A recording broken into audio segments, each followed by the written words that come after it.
Як все ж таки потрапити юристу в той YouTube? Якщо є клієнт перед вибором із 5 чи 3 кандидатів, то наявність свого медіа воно може бути плюсом в копілку до вибору. Є боротьба за увагу, але конкуренції як такової не існує. Вони собі накрутили 30 тисяч підписників через Google Ads, і ніхто не дивиться це. YouTube-канал юридичної компанії і YouTube-канал одного з облич юридичної компанії. Більше довіри, коли є комунікація людина-людина. А що робити з его юриста? 20 переглядів, ну це ж просто як колегам на очі показатися. Коли не треба створювати YouTube, або кому не треба? Логотип, канал компанії – це вже це майже як вирок. З таким контентом зазвичай мало хто взаємодіє, і це в тому числі впливає далі на просування цього відео. Хто потрібен юридичній компанії для ведення Ютубу? Багато хто шукає YouTube-продюсера. Топ-3 ключові показники, які потрібно дивитися на YouTube-каналі щомісяця. Привіт! Це світлий подкаст про маркетинг для юристів. Знаєте, що найчастіше чують маркетологи від юристів? У нас все інакше. Тому в цьому сезоні подкасту ми нарешті розберемося, як працює юридичний маркетинг і чим він відрізняється. І сьогодні ми говоримо про YouTube. Це тема найбільш гостра вже 3 роки чи 5. Вона все ще актуальна і все ще юристи не в Ютубі, як правило. І сьогодні ми поговоримо, як все ж таки потрапити юристу в той Ютуб.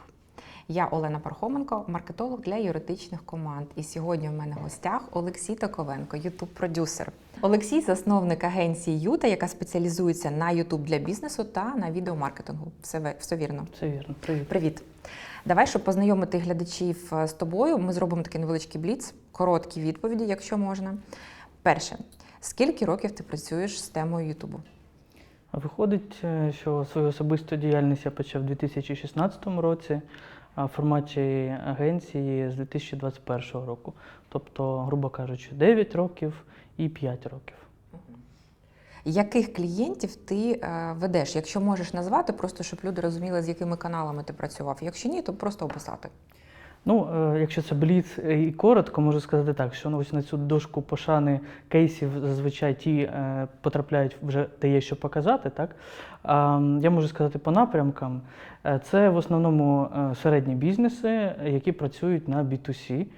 Це може бути, наприклад, доставка авто з США, це можуть бути в тому числі особисті бренди.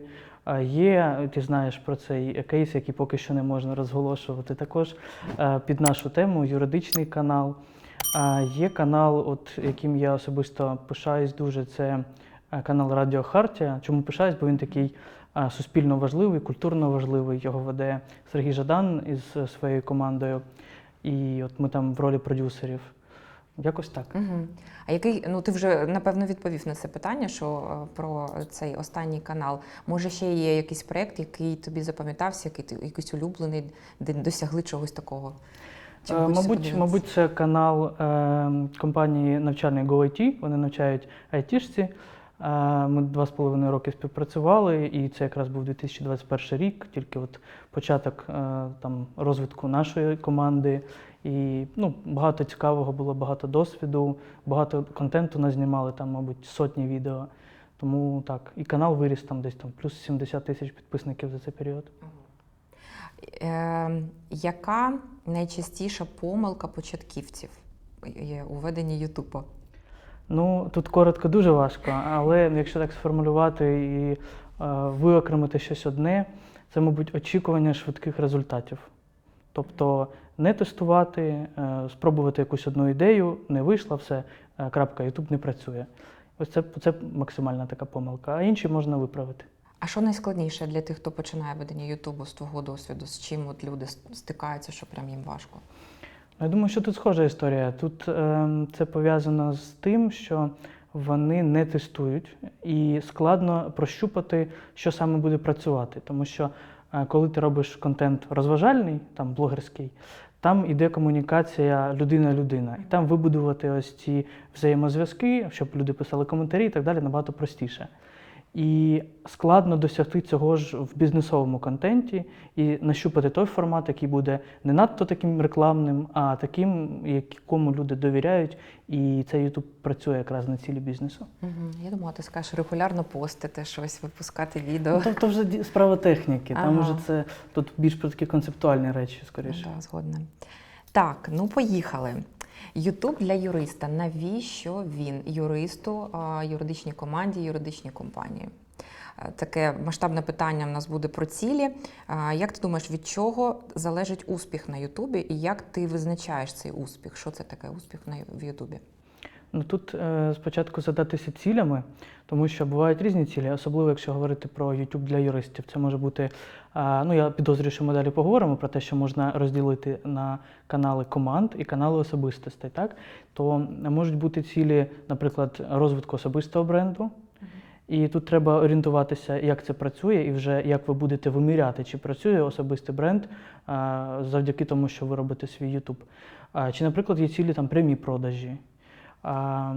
І от в залежності від цілей треба розуміти, працює чи не працює. Але найчастіше питання, яке нам задають на початку роботи, це от скільки потрібно часу, щоб зрозуміти, вгадали ми чи не вгадали. Ну там з темою, наприклад, чи взагалі потрібно воно. І відповідь така, що тут потрібно дивитися на динаміку. Тобто, якщо є динаміка розвитку, то, в принципі, ви йдете в правильному напрямку. Тобто, якщо із відео в відео ви бачите кращі показники. Ну, я думаю, ми теж про них поговоримо. А чому ми кажемо про вгадали, якщо ми говоримо про цілі? Наскільки конкретною може бути ця ціль? Тобто, якщо це особистий бренд, ми ж можемо якось, знаючи YouTube, оцифрувати цю ціль. Що таке особистий бренд в Ютубі, як я зрозумію, що мене знають? Чи це у кожного, скоріш за все, це буде у кожної людини щось одне. Для когось це 1000 підписників, я вже крутий. Для когось неважливі підписники, але будуть продажі. А для когось це може бути про, навпаки, там сотні тисяч переглядів. Це значить, я впізнаваний, це значить, я класний, мій бренд знають. А будуть продажі чи ні, то вже таке 10-те питання. Як це працює? Тут цікаво, і продажі це ближче, тому що можна зробити собі сотні тисяч переглядів. Зараз дуже класно можна там купити цю рекламу в Google Ads і так далі. Дивлячись, кому що потрібно. Треба намальовані показники чи реальні. От реальні вони відображаються в тому, що приходить певний час, накопичується вал аудиторії, яка зацікавлюється цим контентом, і з'являються звернення. І люди прямо кажуть, ми з Ютубу. Головне, якщо у вас там, умовно, якщо це для компанії, то може бути відділ продажів там, або хтось, хто відповідає за те, щоб перевіряти, звідки ж цей лід прийшов, його треба запитувати. Тому що це бувають такі моменти. Ну, ти як маркетолог точно знаєш. Так, ми зазвичай задовільняються відповіддю з інтернету. Так. Нам це не підходить. Так, потрібно питати. Питати вони з радістю розкажуть. Окей, тобто це про особистий бренд. Все ж таки YouTube – це про продажі і про впізнаваність бренду в тому числі, да? Але більше про продажі. В основному, дивлячись для кого і як. Іноді є такі кейси, коли роблять YouTube-канали. От в мене був такий кейс, спеціаліст в своїй сфері, це не юридична сфера, інша, але дуже схожа, бізнесова. Робив свій YouTube-канал для того, щоб знайомитись з тими, кого він кличе до себе на інтерв'ю. Тобто тут навіть не зовсім про продажі, але ж начебто і про продажі, але в майбутньому. Так. Тобто це більш такий розвиток нетворкінгу. Може бути і така ціль для особистих брендів. Якщо це компанія, то, скоріше всього, кінцевим результатом мають бути продажі. Тобто треба фіксувати, що цей клієнт подивився на Ютубі, підписався, потім там, можливо, ще якось провзаємодіяти, тому що в основному є декілька точок дотику. Я думаю, що в юридичній сфері ти точно можеш сказати, що не обирають там за день там, свого спеціаліста чи компанію. Скоріше всього, вони там приглядаються. І ось YouTube допомагає бути однією з цих точок дотику, одним з етапів. Мені дуже подобається ця ціль – знайомитися з людьми через запрошення на свій канал, тому що я зазвичай запрошую людей, з якими я працювала, яких я знаю, в яких я впевнена, і хочу поділитися просто цим безцінним досвідом і людиною з іншими. Але це також майданчик, можливість, щоб познайомитися з новими людьми, які мене цікавлять як люди, як експерти, як клієнти. Я погоджуюсь. І з мого досвіду мало хто відмовляється Іноді здається, я до Федорєва не приходила, але іноді здається, що ти запросиш людину, вона подивиться на твій канал, якось його оцінить по якимось показникам і скаже: ні, дякую, піду там кудись в краще місце. Але на практиці виходить, що ти кличеш, і люди, як правило, зацікавлені теж проявитися, прийти, іноді поспілкуватися. Це для багатьох відкрита тема, тому це дуже досяжна ціль. А може бути ціллю піднятися в пошуку в Гуглі. Я так думала, до речі, раніше, тому що коли ти вбиваєш в Гуглі якусь тему, перше, що зверху, там, крім реклами, це відео завжди. І якби рішення лежить на поверхні, що якщо я хочу бути в Гуглі вище, якось обійти конкурентів з їх SEO-шкою, я можу потрапити в відео через свій YouTube канал. Але як зараз я бачу, що ці відео, вони довго індексуються, ти не можеш навіть не потрапити туди, або на це потрібно там якийсь певний час. А деякі взагалі використовуються тільки для цієї цілі. Вони не хочуть там регулярно вести YouTube, вони не хочуть там якось проявлятися на YouTube, але вони використовують його як такий маркетплейс, де я положу свій товар, свою послугу себе. Чи працює ця ціль? Тут воно може не спрацювати, якщо надто конкурентна ніша. І ті відео, які там ця людина чи компанія буде робити, вони не витримуватимуть цієї конкуренції, просто вони там їх повикладували 2 місяці, але є вже багато контента на цю тему, який його переб'є. І вони десь будуть там на дні, і ця ціль не спрацює. А от щодо пошуку і зверху показувати, в мене є цікава історія. Я колись викладав в Академії відеоблогінгу, і в нас був курс YouTube для бізнесу. Я там викладав, і був один клієнт, в нього бізнес, товарний бізнес, і він казав: я принципово не хотів займатися Ютубом, аж поки не побачив, що коли вводиш назву нашого бренду, то на Ютубі з самого верху негативний відгук, який набрав там декілька тисяч переглядів. Тобто це вже, можна сказати, абсолютно не про продажі, не про SEO-шку, а про якісь репутаційні речі. Тобто в нього була ціль зробити з його командою YouTube канал такий, який переб'є ці відео, для того, щоб коли люди, потенційні клієнти, шукають щось про його магазин, вони знаходили щось позитивне, щось від них, там, де вони себе продають, а не відгуки якісь там ситуативні або, як він стверджує, необ'єктивні. І от така ціль може бути. Отже, один із способів, як там управляти своєю репутацією, а не давати управляти твоєю репутацією комусь, це наробити контенту, який займе певну нішу в пошуку. Це, до речі, для юристів дуже релевантний коментар, порада.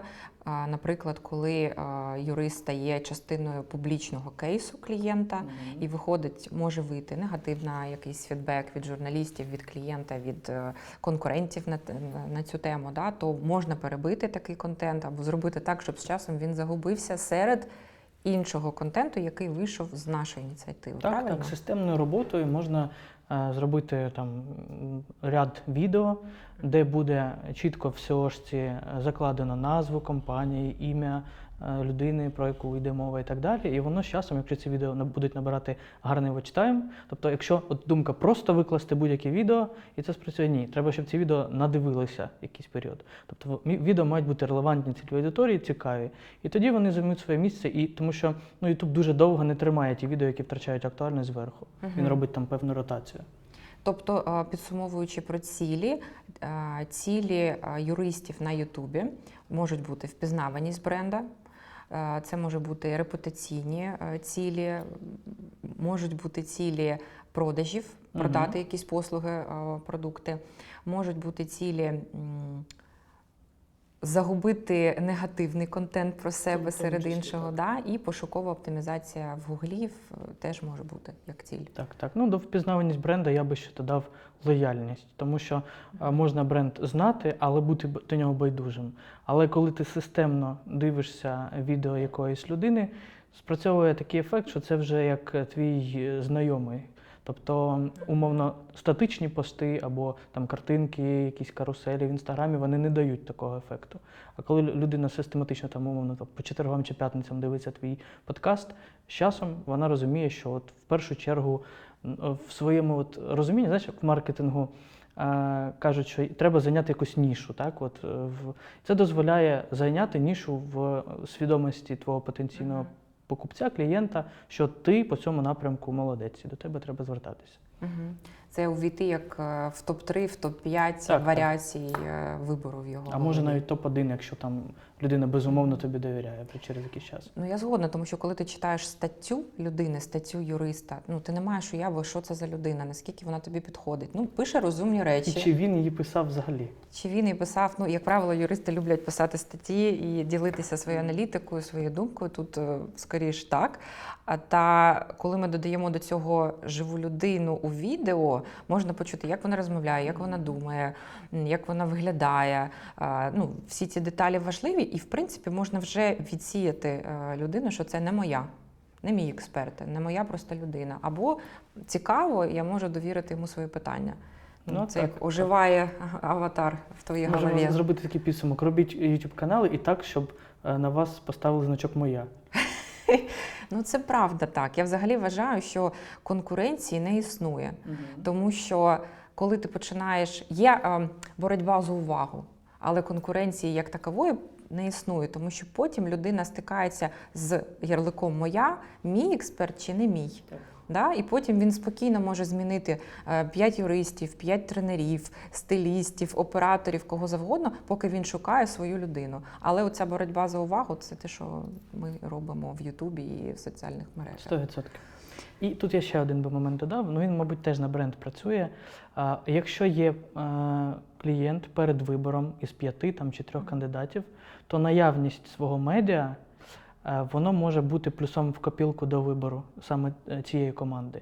Чому? Тому що це експертиза і показує те, що вони відкриті, те, що вони не бояться виходити публічно, і от в них, як то кажуть, шкура на кону. Тобто вони комунікують зі світом. Ну, взагалі, поки це дійсно не є у кожного другого, це можна спокійно використовувати як фішку. Коли ти представляєшся, ти можеш сказати людині, що я не просто юрист, маркетолог чи хтось, да? А я там веду подкаст, в мене є свій Ютуб, я написав книжку. Ну, багато таких штук, продуктів діджитальних чи офлайнових, які ти можеш створити сам за допомогою своєї експертизи і потім використовувати для самопрезентації. Це теж якось можна людині запам'ятатися краще. Так, добре. Як ти зрозумієш, що ти заходиш на канал, про успіх ми поговорили, як ти зрозумієш, що цей канал, він живий, що це не накручені підписники, перегляди? Ну, от як це зрозуміти? Я думаю, що, по-перше, якщо, наприклад, там є 2 варіанти, так? Якщо є доступ до аналітики, там, умовно, коли ти займаєшся каналом, то це одна історія, а є зовнішні фактори, тобто ти можеш подивитися тільки на якісь показники, ті, які відкриті. Але є додаткові інструменти, наприклад, дуже популярна програма VidIQ, по ній можна подивитися, наприклад, темп набору переглядів там, кожного відео. Можна подивитися такі речі, як чи є на каналі трафікогенератори. Тому що якщо в основному як накручують, це історія разова. Тобто вони накрутили перегляди там, чи підписників, і воно все стоїть. Воно не живе, тому що це не активна аудиторія, якій це цікаво. І видно, якщо є, наприклад, на каналі трафікогенератор, значить хтось це досі дивиться. Тому що в основному там чи рекламу, чи накрутку роблять там 5 днів покрутили, і все. І не роблять системно. Ось такі маркери, тобто живості аудиторії і наявності активного трафіку. І, в принципі, можна подивитися на співвідношення кількості підписників до кількості переглядів. Особливо цікаво буває деякі канали брендів, дивишся, там 40 тисяч переглядів, 30, а потім підписуєшся і одразу дивишся, як тільки виходить відео, там, в ту ж секунду, а потім повертаєшся через годину, наприклад, і там 20 переглядів, там, умовно. При каналі там, на 30 тисяч підписників, наприклад. Це означає, що вони довго там, поки віддадуть на рекламу, реклама про демодерацію або ще щось, тобто це рекламний трафік, очевидно. І тут потрібно ще робити, наприклад, знижку тим каналам, які старі. Тобто, якщо є канал, якому там 5 років, і в нього просто роками накопичилася аудиторія, може там бути навіть 100 тисяч підписників, але із-за того, що ця аудиторія вже не активна, зараз часто таке зустрічається, наприклад, колись канал російською мовою, наприклад, вели, так, потім почали українською через якусь довгу паузу. І там, неважливо скільки підписників, може бути така ситуація, що відео набирає там на 100-тисячнику по 200 переглядів, по 500 і так далі. Тут уже зрозуміла причина, так? Тут не потрібно їх підозрювати там в якихось речах. Але ось Ось такі якісь можуть бути зовнішні фактори. А чи може взагалі бути кількість підписників ціллю? Абсолютно ні. Особливо зараз стало набагато легше підписників залучити на канал. Там Google Ads стало трошки по-іншому працювати. Воно прям як дає цих підписників, щоб ти не розстраювався і міг бачити, що в тебе є якась там циферка умовна. Але ці підписники не факт, що будуть дивитися. Тобто з Google Ads, якщо працювати, це в принципі нормальний інструмент, але потрібно дуже тонко налаштовувати, дуже потроху.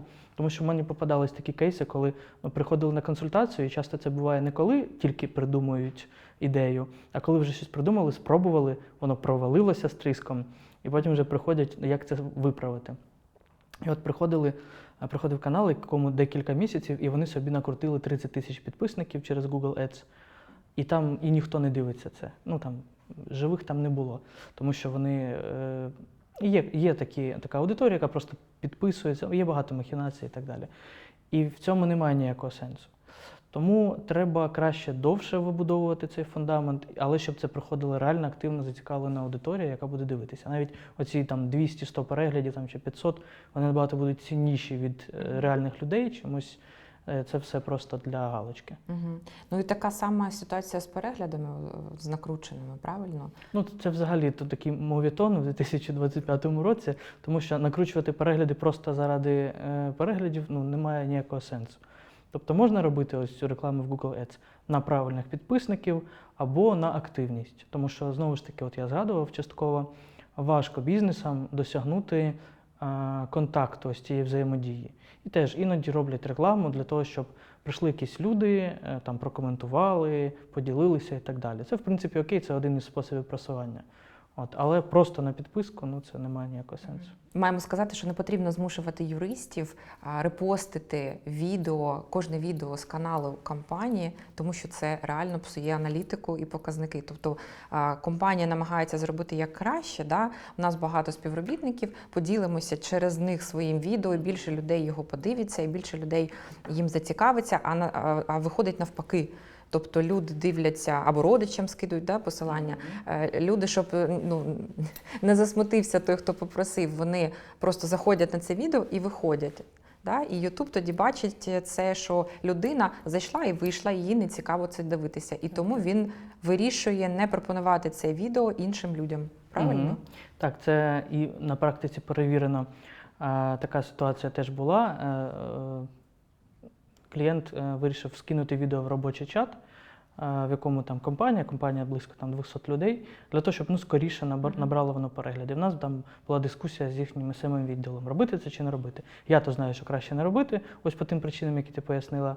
Але ми перевірили це, скинули, потім показуємо їм аналітику. А там можна подивитися по кожному джерелу трафіка, яке утримання було, яка якість взаємодії. І там була ніяка якість взаємодії, тобто там реально заходили, лайк там якийсь поставили і все. Тому що людям, можливо, не всім це цікаво. 200 людей, у всіх різні смаки і так далі.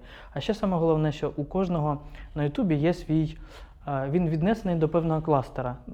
Ютуб його сприймає як аудиторію, яка любить, наприклад, там рибалку або огляди фільмів і так далі. Тобто є певна така бульбашка його захоплень і взаємодії з контентом. І якщо ось 200 людей з Телеграму перейдуть і подивляться юридичне відео, то у них надто разношорстна ось ця історія їхнього інтересу, і це нашкодить не тільки конкретно цьому ролику, а і розумінню Ютуба, кому ж ці відео, в принципі, показувати далі. Тому собі таку ведмежу послугу краще не робити і розраховувати ось ці перші етапи, такі дуже важливі, розраховувати виключно на YouTube, або тільки коли ти знаєш, що у тебе зібрана цільова аудиторія, точно. Це не якісь там загальні чати, чітко, точково, де сидить твій глядач. Тобто тоді кількість підписників і кількість переглядів ми не ставимо в цілі розвитку свого каналу, але ми звертаємо на них увагу в аналітиці, дивимося, як все рухається. І якщо там все ж таки 20 переглядів, 50 і 30, то ми можемо не сумувати, тому що ці 20-30, скоріш за все, більш цільові зацікавлені, ніж 2000 куплених, які подивляться 1 хвилинку. Так. Терпіння потрібно, те, про що ми говорили на старті. Треба вичекати, поки YouTube зрозуміє, хто ж твій ось цей кластер, якому косяку риб показувати твоє нове відео, щоб вони це дивилися. І чим більш нішевий контент, ну, умовно, юридична тематика досить нішева, хоча, ну, дивлячись про що наболіли, не наболіли, вони розповідають.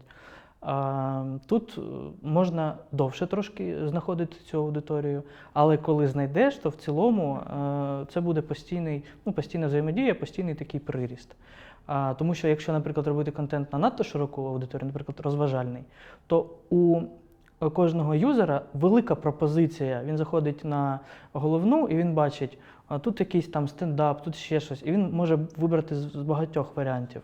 А якщо ви нащупаєте ось цю вашу аудиторію і YouTube зрозуміє, якому кластеру показувати ваш канал, то, скоріше за все, це для них буде нішева зацікавленість, і вони саме ось цю потребу саме вами будуть закривати. Це, ну, тобто тут і складно на початку, але і плюс в такому довгостроковому розвитку. А що робити з его юриста? Ну от якщо, ну як так, 20 переглядів, ну це ж просто як колегам на очі показатися. Ну, в цілому можна, по-перше, пояснити, що так це працює, якщо хтось запитає. А по-друге, ну, обирати, тому що ну, вже не раз нам траплялись такі, які не витримують з цього тиску поступового розвитку і просять, ну все, давайте вкрутимо туди рекламу, покажемо щоб нам не соромно було. От, і це, ну, знову ж таки, граєш злий жарт. А якщо от канал регулярно постить контент, і там все ж таки на кожному відео 50, 30, 40, 50, 30, 40. Тобто нема такого відео, яке привернуло увагу навіть на 200. І а який період? Скільки ну, це? Наприклад, 2 місяці. Ну, щось має бути, що прострілить. Треба ще, оскільки от YouTube зараз, він і про шортс в тому числі, так, то можна прощупувати шорцами аудиторію і теми. Це швидше, це дешевше. Ну, тобто можна знаходити цю аудиторію таким чином і далі вже орієнтуватися, що робити в лонгформ контенті. І змінювати щось, тому що, ну, скоріше за все, якщо особливо є схожі тематики, тому що, ну, наприклад, якщо говорити про інтерв'ю, є інтерв'ю під особистість, так, а є інтерв'ю під тематику. Якщо особистість, то там зрозуміло, запросиш якусь велику зірку, там Федорєва, там, умовно, інтерв'ю про бізнес, точно щось збере. А є під тематику, і там буде залежати від того, наскільки ця тема конкретно потрапляє в інтереси твого ЦА. І там можуть бути ось такі качелі, тобто там потрапив, там не потрапив. Але ж якщо говорити про таке планомірне вибудовування своєї стратегії на Ютубі, то в тебе мають бути такі, які приводять трафік по-різному. І ті, які з пошуку приводять, і ті, які будуть evergreen контентом, і ті, які ситуативно там з якоюсь, умовно, зіркою вашою нішовою. Тобто різні напрямки, ти по-різному це щупаєш, і тоді є зростання. Тому що, ну, я люблю це порівнювати з рибалкою. Ти коли приходиш на незнайому водойму, тобі треба спочатку закинути в різні сторони, закинути там різну приманку, різного розміру крючки, зрозуміти, як воно тут працює, яке там дно, яка глибина і так далі. І тоді вже ти бачиш, що там клює, от туди масштабуєшся. Коли не треба створювати YouTube, або кому не треба? Ну, як ми зрозуміли, коли в нас є одна мета – це кількість переглядів або кількість підписників. Тільки ця і все. Потішити его. Потішити его. Для цього, ну, напевно, можна для цієї цілі створити, якщо є бюджет і так далі, але, наприклад, ми говоримо про реальний бізнес, у якого є реальні цілі. Тобто ця ціль помилкова, і якщо вона єдина, то в цьому випадку ми не створюємо. Якщо, наприклад, компанія каже, ну, конкуренти створили, вони щось знають, вони там успішна компанія, вони точно щось знають, напевно, і нам потрібно йти в YouTube. Це може бути якоюсь мотивацією, ціллю, чи це такий червоний такий знак, що не треба? Ну тут, дивлячись, з якого боку подивитися. В цілому, якщо конкуренти там існують якийсь період і в них є результати, це вже, ну як там по книжці, не голубий океан, ти вже розумієш, що ти можеш зайти туди, і під це є глядач. Ти навіть можеш таргетуватися чітко там на них потім і робити таку історію, щоб їхню аудиторію трошки взяти. Це, в принципі, нормальна стратегія. Але треба розуміти, чи не накручене воно в них, чи що воно їм там приносить. Якщо якийсь є інсайт, я думаю, десь там по кулуарам можна випитати в когось і так далі, то, в принципі, ви розумієте, що це працює, то можна повторювати. Чому ні? Тому що потім може бути пізно, наприклад. Бо є, наприклад, такі ніші, от автопрогон США. Є деякі канали, яким абсолютно не потрібен ніякий маркетинг, тому що вони все з Ютуба отримують. От вони зайняли свою нішу, і з Ютуба в них є постійний поток, і вони закривають всі свої потреби по продажам там, через Ютуб. Якщо довго тормозити, то може бути таке, що і в твого конкурента така історія виявиться. Але якщо дивитися на те, коли точно не треба, це коли немає під це глядача. Ну, тобто, якщо так максимально спрощено сказати, то для B2C бізнесу в основному глядач завжди є. А це кінцевий споживач, там хтось одне дивиться, хтось інше. Для B2B іноді буває таке, що потрібно робити тільки щось або іміджеве, або там якісь піар-активності, зробити якийсь там документальний фільм показати, і в принципі все. От, наприклад, є компанія аграрна Нібулон, і зрозуміло, що це там великі потужності, і вони в основному B2B, там вони працюють, там, продають там, різним своїм підрядникам і так далі. Вони зробили цикл документальних фільмів, тобто все одно якось проявилось. Але от про таку ціль можна говорити практично всім. Але якщо це B2B, і ви знаєте, що, скоріше всього, ті, хто в компаніях приймають рішення, не будуть приймати ці рішення по Ютубу. Вони, наприклад, не дивляться це.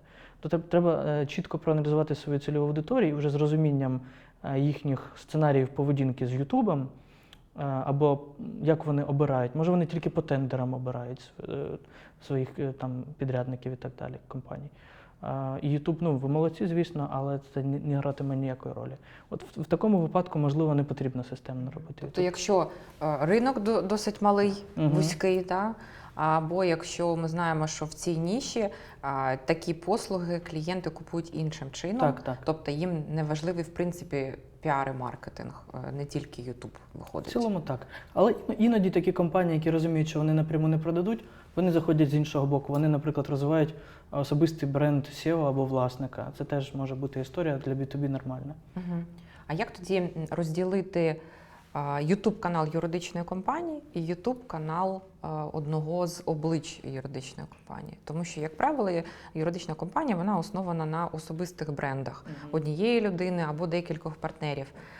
Який шлях, на твою думку, більш правильний, успішний для Ютубу?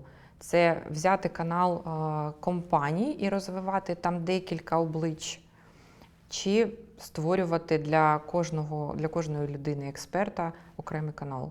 А канал компанії буде як додатковий, як цвинтар корпоративних відео і такого собі контенту. Сильніше, так якщо коротко, так? А це буде через особистий бренд головного діяча компанії, так, впізнаваного, тому що, тут ми, здається, теж згадували це, так, тому що більше довіри, коли є комунікація людина-людина. Але тут треба дивитися, чи буде в нього на це час, наприклад, чи, можливо, він хоче все, що стосується маркетингу, делегувати максимально, і щоб займалася цим команда. Але щодо команди, можна робити 2 YouTube-канали, чому ні? Тобто один буде такий, другий такий, якщо є на це можливості і ресурс. Але щодо команди, звісно, там буде важче, можливо, продати. Це більш такі якісь теж іміджеві речі, або щось там відбулося, щоб показувати, що це теж там не one-man production, що є команда за цим. Теж можна це фіксувати. І точно не потрібно це змішувати на одному каналі. Це, мабуть, саме важливе. Тобто, якщо є такий лідер, який готовий стати обличчям в Ютубі, тому що це має, я не впевнена, що це має подобатися, але людина може бути відкрита для такого досвіду. А є люди, які кажуть, ні. От статті писати я можу, там виступити на форумі я можу. Ютуб і взагалі відео – це не для мене. Навіть таке, що клієнт мене побачить в Ютуб і подумає, що я там, не знаю, інфоциганством займаюся, або якийсь не такий юрист. Для таких випадків, напевно, ми не будемо створювати Ютуб-канал для такої людини. Але якщо у компанії є декілька облич, які вона хоче просувати в інтернеті, то вона може використовувати тоді канал компанії для цього. в цілому, видати так. їм по рубриці якісь окремі, різні формати може. Так, але це буде менш успішно.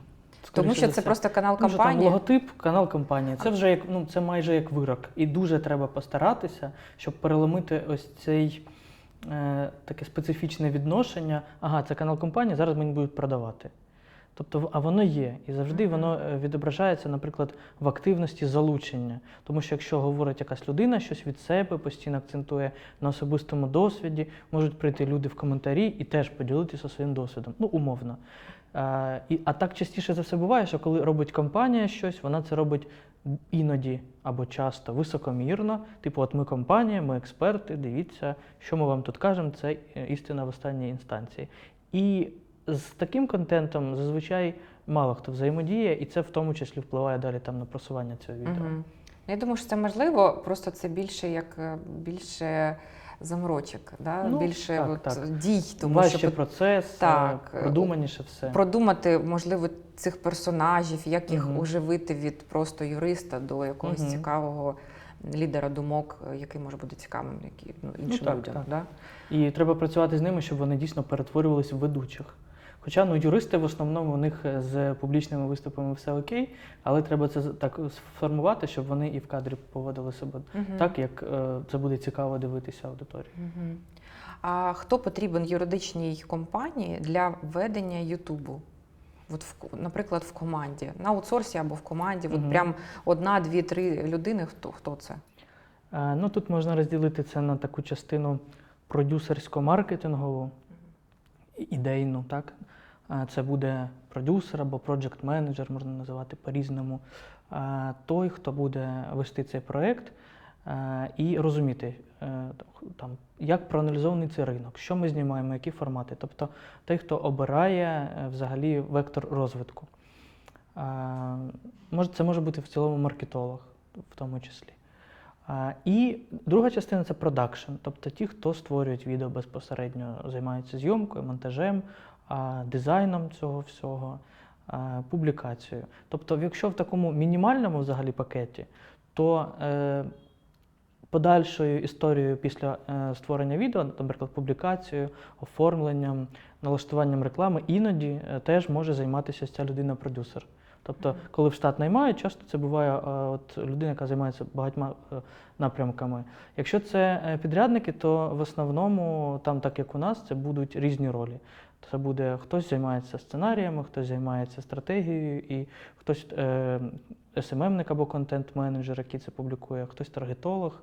Ну і, звісно, продакшн – це мінімальний пакет оператор-монтажер. Твоя рекомендація тоді, якщо це мала команда юридична, кого ти порадиш шукати, якщо це одна людина? Вони можуть найняти тільки одну людину, яка буде допомагати їм рутинно вести YouTube-канал. Наприклад, вони стратегію зроблять на аутсорсі, або самі в них є якась ідея класна. Хто буде цю ідею допомагати? Це треба ще перевірити. Потім прийдуть до тебе і скажуть, все не так, переробіть. Але це SMM-спеціаліст, це неважливо, як назвати, але це людина, яка працювала з відео 100%, тобто має знати. Чи це точно має бути людина, яка працювала з YouTube? Що це за людина, де її шукати? Тобто, як її назвати, щоб вона нас знайшла? Так зараз так і це і називається. Вже ми так розвинулись до того, що в принципі ринок розуміє таку професію окремо, як YouTube-продюсер. І багато хто шукає YouTube-продюсера. Для невеликої компанії це може бути якраз штатний YouTube-продюсер, який буде залучати відеопродакшени підрядники. Тобто він буде відповідати за те, щоб знайти студію, організувати зйомку і ось отримати відеопродукт сам. І далі вже з ним щось робити. Тобто в такому форматі однієї людини може бути достатньо.